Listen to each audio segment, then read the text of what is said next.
5월이 무슨 달이죠? 가정의 달입니다. 그래서 마지막 주에 주신 말씀의 제목이 어떤 가정을 꿈꾸고 있는가? 여러분들은 지금까지 가정의 삶을 살아오시면서 어떤 가정을 마음속에 그리면서 가정 생활을 해 오셨고, 또 하나 그렇다면 앞으로 우리 가정이 어떤 가정이 됐으면 좋겠는가? 라고는 이 기도의 제목을 가지고 다시 한번 말씀 속에서 답을 얻을 수 있는 시간이 될 수 있기를 바랍니다. 하나님이 이 땅에 친히 직접 세우신 시스템 조직이 두 가지가 있습니다. 첫째는 가정이요, 두 번째는 교회입니다.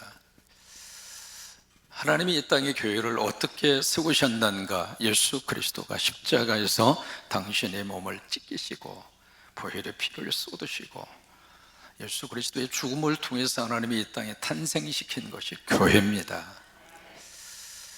우리 가정은 어떻게 이 세상에 태어나게 된다는가? 흙으로 지음받은 아담을 하나님께서 깊이 잠들게 하시고 그 이야기는 아담을 죽였다 이 말이에요. 그리고 아담의 몸을 찢겨서 아담의 몸에서 갈비뼈를 취하시고 그 갈비뼈를 통해서 아담의 돕는 짝을 하나님이 만드셨죠. 그리고 그 하와를 아담에게로 하나님이 데려다 줍니다. 그리고 둘이 가정이 될 수 있도록 부부의 관계로 시작할 수 있도록 주례를 누가 하셨는가? 하나님이 하셨습니다. 여러분, 그렇게 해서 탄생이 된 것이 가정입니다.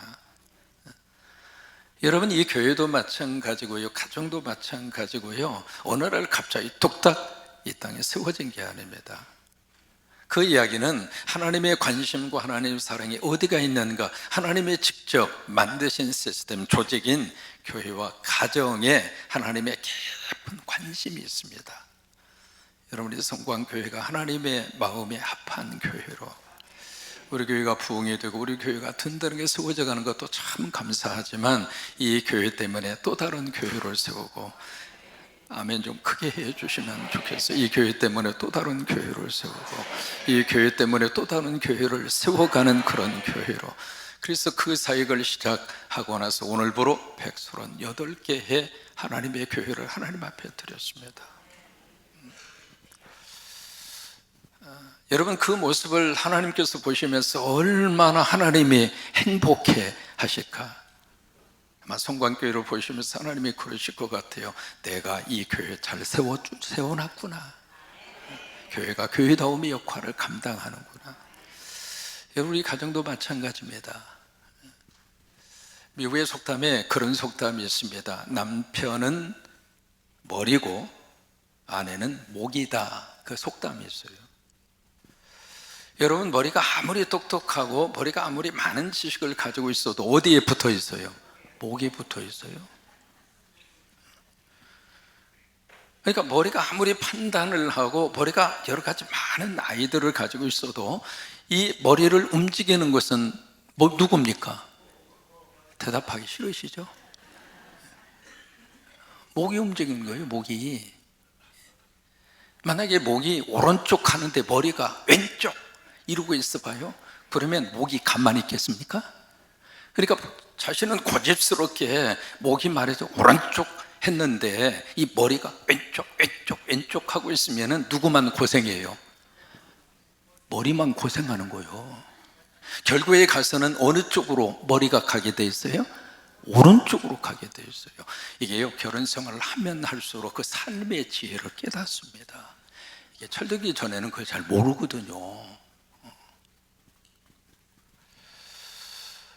박노해 씨라고 하는 시인이 있습니다. 노동 시인으로 유명하죠. 그분이 쓴 글 가운데 이런 글을 그분이 썼습니다. 뭐냐면 아내라고 하는 말이 안해라고 하는 뜻이구나. 원래 여러분, 이 단어의 뜻이 원래 안해라고 하는 단어에서 아내가 나온 겁니다.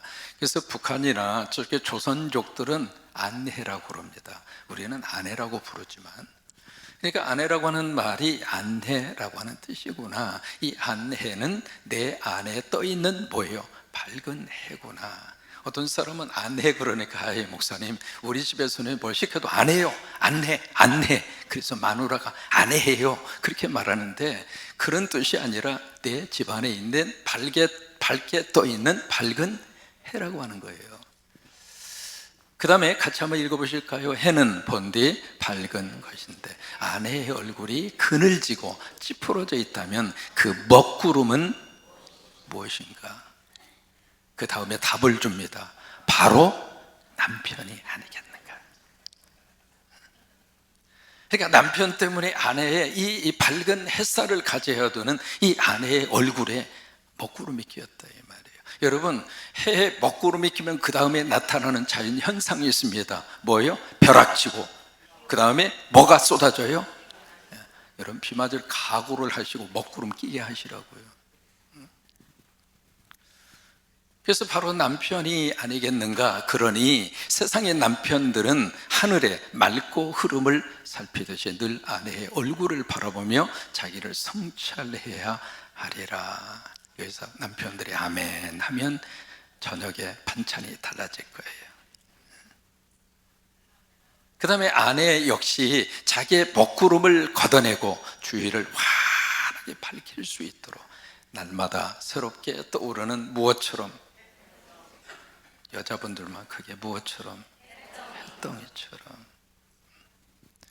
여러분, 해가 떠올랐을 때 일출의 그 광경 얼마나 밝고 환합니까? 그런 햇덩어리처럼 살아가야 하는 게 아닐까. 그러면서 우리가 질문을 던져보는 거예요. 과연 우리는 어떤 가정을 꿈꾸고 있는가? 아니, 어떤 가정이 되기를 바라면서 기도하면서 우리가 가정생활을 하고 있는가? 사도행전 속에 세 개의 가정을 우리가 만날 수 있습니다. 그 가정에서 우리는 이 질문에 대한 답을 얻을 수 있어요. 첫 번째 가정이 사도행전 10장에서 만나는 고넬료의 가정입니다. 가이사라 이스라엘에 거기에 살고 있는 고넬료의 가정.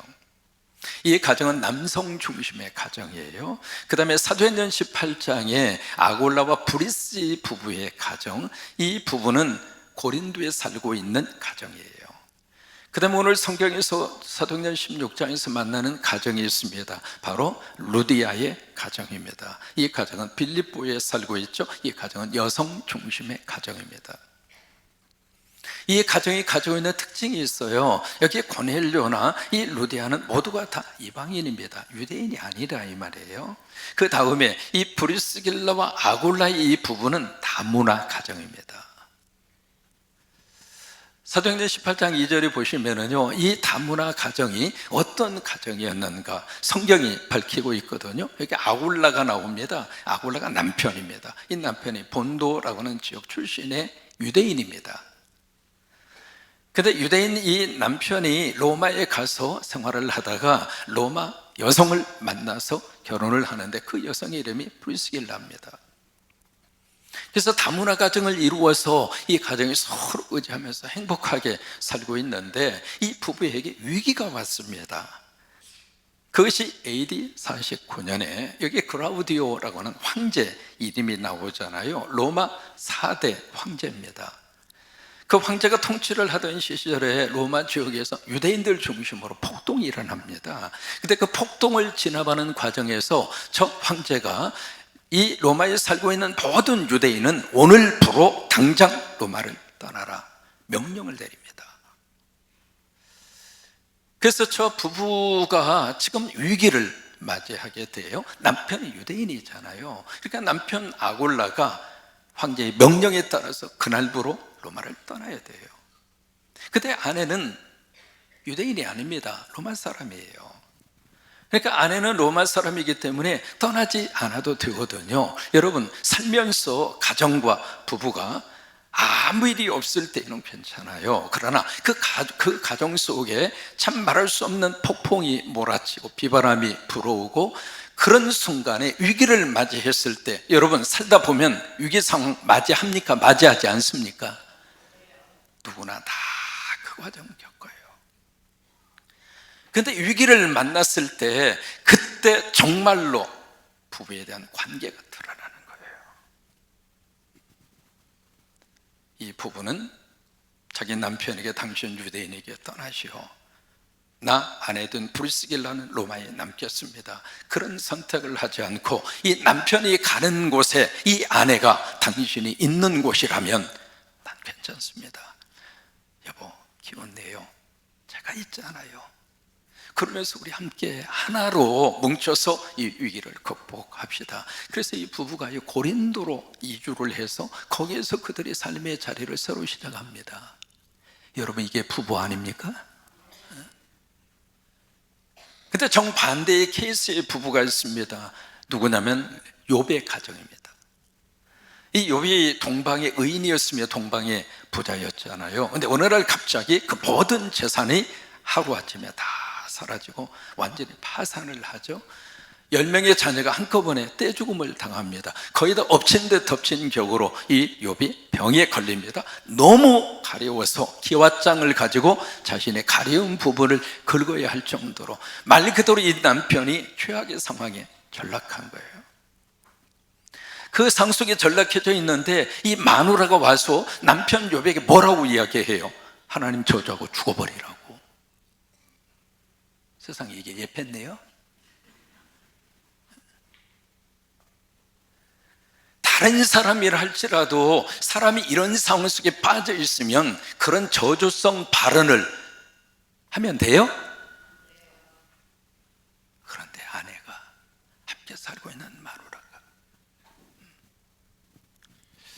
여러분 결혼식 하실 때 일반적으로 주례자들이 묻는 똑같은 패턴의 질문이 있었잖아요. 검은 머리가 팥뿌리 될 때까지. 그죠? 질문 기억나십니까? 병들었을 때나 건강했을 때나 잘 나갈 때나 못 나갈 때나 돈을 벌어올 때나 그렇지 않을 때나 이 사람을 끝까지 존경하고 사랑하겠습니까? 그 질문에 대해서 대답했어요? 안 했어요? 가물가물하십니까? 이 브리스길라와 아굴라의 가정은 위기 속에서 이 부부가 하나가 됐어요. 우리는 성경에서 만나는 이 세 개의 가정을 통해서 우리가 꿈꾸는 가정 세 가지를 우리가 발견할 수 있습니다. 첫째로 우리가 꿈꾸는 가정이 어떤 가정인가? 가정은 일터이며 쉼터예요. 따라서 한번 하십니다. 가정은 일터이며 쉼터다. 사도행전 10장에 이 고넬료가 어떤 직업을 가지고 있었는가? 이달리아대 부대의 백부장이라고 그랬습니다. 로마 정규군의 직업 군인입니다. 다시 말해 일을 했다 이 말이에요. 그 직업을 가지고. 브리스길라와 아굴라는 어떤 직업을 가지고 그들이 살았는가? 텐트 만드는 업이에요. 지금으로 말하는 건축업이죠. 근데 이 부부는 맞벌이 부부입니다. 사도행전 18장에 이 부부가 동시적으로 텐트 만드는 생업을 했다고 그랬습니다. 그러니까 맞벌이 부부라 이 말이죠. 그럼 누디아는 어떤 직업을 가지고 살았는가? 자주색 옷감 장사를 하는 여성 사업가입니다. 이 세 가정에서 모두가 공통적으로 발견하는 것이 바로 가정을 위해서 일을 한 거예요. 가정이 그들에게 있어서는 일터라 이 말이에요. 그러면 가정은 일만 하는 일터인가? 그게 아닙니다. 가정은 우리가 쉴 수 있는 쉼터입니다. 우리가 가정 안에 들어간다고 하는 것은 쉼을 위해서 가는 거 아니겠어요? 그래서 피곤하면 잠도 주무시고 눕기도 하고. 제가 지금 넥타이 메고 있습니다만 집에 가서도 제가 넥타이 메고 있을까요? 딱 들어가면서 할렐루야 그러면서 제가 집에 가서 넥타이 메고 오늘도 은혜 받기 위해서 그러면서 제가 거기서 가정생활을 그렇게 할까요? 잘 모르겠으면 연자 씨한테 물어봐요. 가정은 쉼터예요. 이게 과거에 우리가 이 가정에 대해서 어떤 개념을 가지고 살았느냐면 이 남성들의 삶의 자리는 바깥이었어요. 그래서 바깥 살림은 누가 책임졌는가? 남성들의 몫이에요. 그러면 안 살림은 누구의 책임의 영역이었는가? 여성이었습니다. 그래서 이게 확실하게 영역이 구별되어 있었고 누구도 다른 영역에 대해서 타치하지 않았어요. 그래서 남성들이 바깥 살림을 통해서 돈을 벌어다 주면 밖에서 어떤 일을 하든 잘 하리라고 믿으면서 바깥 살림을 하는 그 남성들에 대해서 별로 간섭하지 않았거든요. 그리고 이렇게 돈을 벌어다 주면 안 살림을 여성들의 책임을 지고 어떻게 하겠는가? 그것도 여성들에게 맡겼어요. 그래서 남성들이 부엌에 들어가잖아요. 그럼 어르신에게 혼났습니다. 야 이놈아, 남자가 부엌이나 들어다니고 이놈아! 그러면서 혼났어요. 그러니까 남성들에게 있어서 집이라고 하는 것은 쉼터예요. 내가 쉬기 위해서 들어가는 거예요. 그래서 이제 집에 딱 퇴근하면 소파에 딱 앉아서 하루 종일 일하느라고 피곤하니까 누워서 리모컨 컨트롤 가지고 텔레비나 보다가 목이 마르면 여보, 지금은 여보라고도 안 해요. 어이! 물 좀 갖다 줘. 해서 이제 물 갖다 주면 물 마시고 그랬어요. 철저하게 남자들은 집에 들어오면 나는 쉬는 곳이다 이 말이에요. 어떤 분은 집을 딱 들어가자마자 밥 줘! 그런 거예요. 그러면 여성들은 집안에서 뭘 하는가? 하루 종일 뭘 해요? 일을 합니다. 해도 끝이 없는 것이 집안일이에요. 어떻게 하느냐고요? 내가 해봤어요. 청소하고 빨래하고 밥하고 설거지하고 또다시 밥해야 해도 끝이 없어요. 과거에는 그런 모습으로 우리가 살았습니다만은 지금은 어때요? 시대가 바뀌었어요? 안 바뀌었어요? 시대가 바뀌었다 이 말이에요. 몇 년 전에 부부에게 앙케이트 조사를 했습니다. 당신 상대에게 가장 바라는 게 뭡니까? 그렇게 물으니까 28%였습니다. 지금은 그 퍼센테이지가 굉장히 많이 올라갔을 거예요. 28%가 이 가사와 육아를 공동으로 해주었으면 좋겠다. 가정생활을 하고요, 우리 함께 이 부부가 돼서 생활을 한다고 하는 것은 바로 뭐냐면 투게더입니다. 투게더. 빙그레에서 나오는 아이스크림 이름 투게더. 여러분 그게 부부예요. 그게 가정이에요. 투게더인데 두 가지의 투게더입니다. 저처럼 being together, 함께 존재하는 거예요. 한 지붕 밑에서 같이 사는 거예요, 삶을. 그래서 그것을 being together라고 그래요. 존재로서의 함께 하는 거예요. 그 다음에 두 번째 doing together입니다. 함께 일하고 함께 설거지도 하고 함께 빨래도 하고. 남성들의 표정이 상당히 일그러지는 순간입니다. 쓰레기 버릴 때도 무거운 거 들고 가려고 그러면 아이 여보 가만히 있어, 내가 들어다가 버리고 올게. 함께 하는 거예요. 우리가 꿈꾸는 가정은 그런 가정입니다.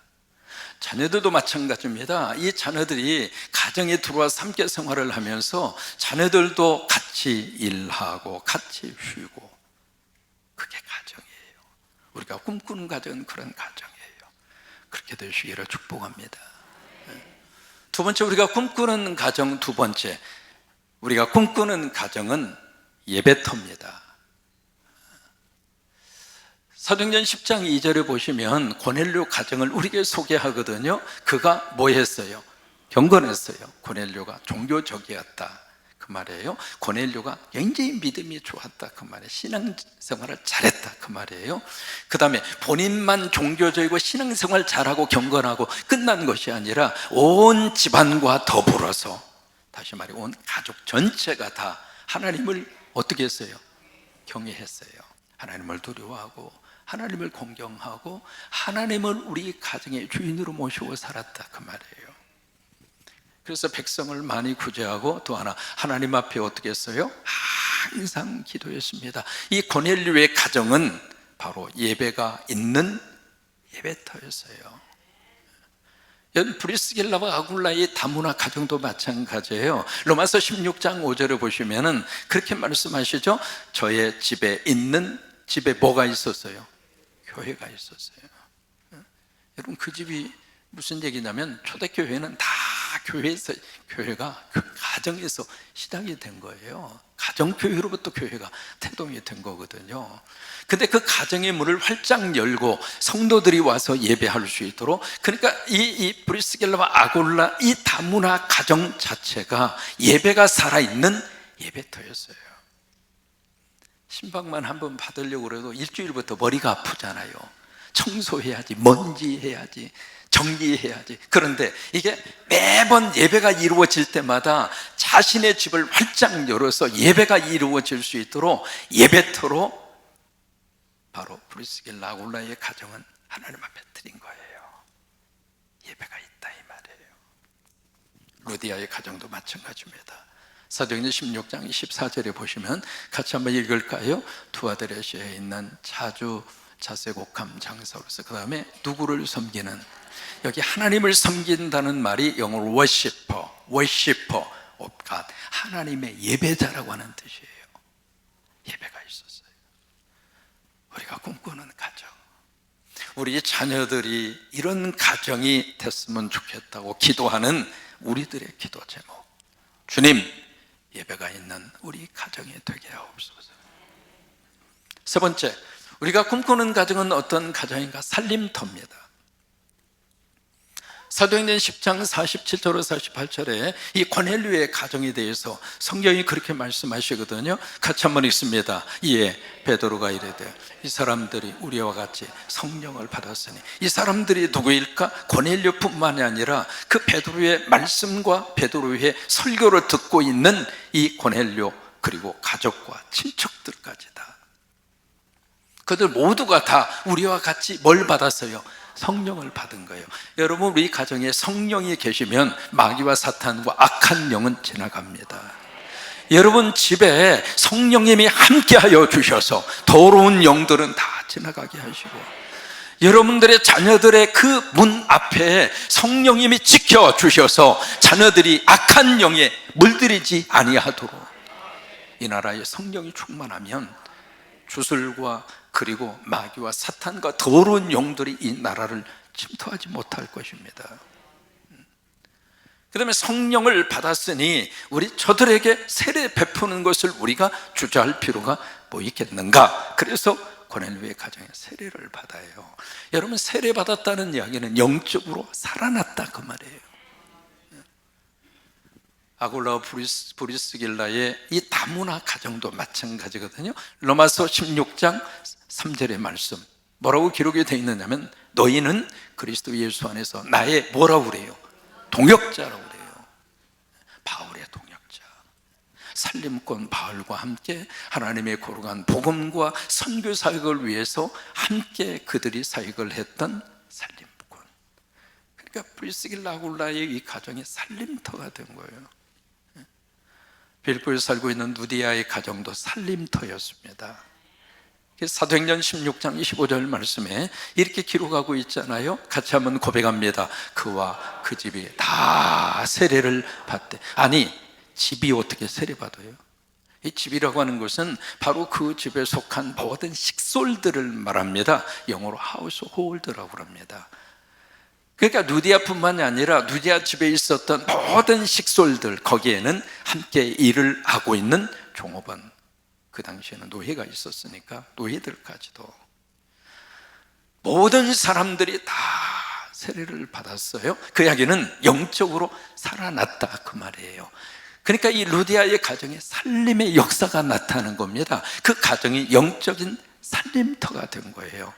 여러분 가정마다 그런 복이 임하기를 축복합니다. 우리 가정이 다 예수 안에서 살아나요.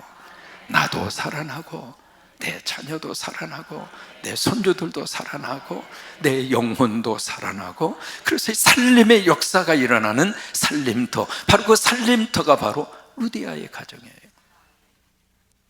여러분, 어떤 가정을 꿈꾸고 살아오셨습니까? 앞으로 우리 가정이 어떤 가정이 되기를 원하시면서 꿈꾸면서 여러분들이 기도하고 있습니까? 세 가지, 고넬료와 브리스길라와 아굴라, 루디아 가정을 통해서 보여주시는 세 가지 우리가 꿈꾸는 가정의 모습. 첫째는 뭐예요? 가정은 일터이면서도 쉼터예요. 누구는 죽어라고 가정에서 일만 하고, 누구는 아무것도 안 하고 손 하나 까딱 안 하는 쉼터가 되고, 그런 가정이 아니라 가정의 온 식구들이 함께 일이 있으면 같이 달라붙어서 그 일을 같이 해주고, 그리고 쉴 때는 다 같이 행복하게 쉬고, 이게 어느 한쪽으로 치우쳐 있으면은요, 자기는 열심으로 밖에서 일하고 왔는데 또 일을 시킨다고 막 짜증을 내고, 또 하나 이 가정에 대한 일에 대한 전적인 책임이 여성이 있다고 생각하고 조금 쉬는 것을 꼴을 못 봐. 왜 가만히 있냐고. 그럼 여러분, 바꿔서 해봐. 하루 정도 남자가 여성이 돼보고 여성이 남자가 돼서 역할 분담을 한번 해보라고. 그러면 서로 이해할 거 아닙니까? 우리가 꿈꾸는 가정, 우리 가정은 일터와 쉼터가 조화를 이루는 가정. 별로 아멘을 아니요. 다시 할게요. 우리가 꿈꾸는 가정은 일터와 쉼터가 조화를 이루는 가정. 여기 아멘 소리가 안 들려서. 두 번째, 우리가 꿈꾸는 가정은 예배터. 하나님 모시고 주여 하면 그게 예배예요. 아버지, 그 예배라고요. 가정이 그런 예배터. 우리가 꿈꾸는 가정은 살림터. 우리 영혼에 살고, 우리의 가정의 경제도 살고, 우리의 질병도 다 떠나서 건강도 살고, 찾아솔선 하나님의 복 받아서 건강하게 살고, 나 때문에 또 다른 생명들을 살려내는 그런 살림의 현장으로 우리가 꿈꾸는 가정이 주의 은혜 안에서 이루어지게 되기를 주의 이름으로 축원합니다.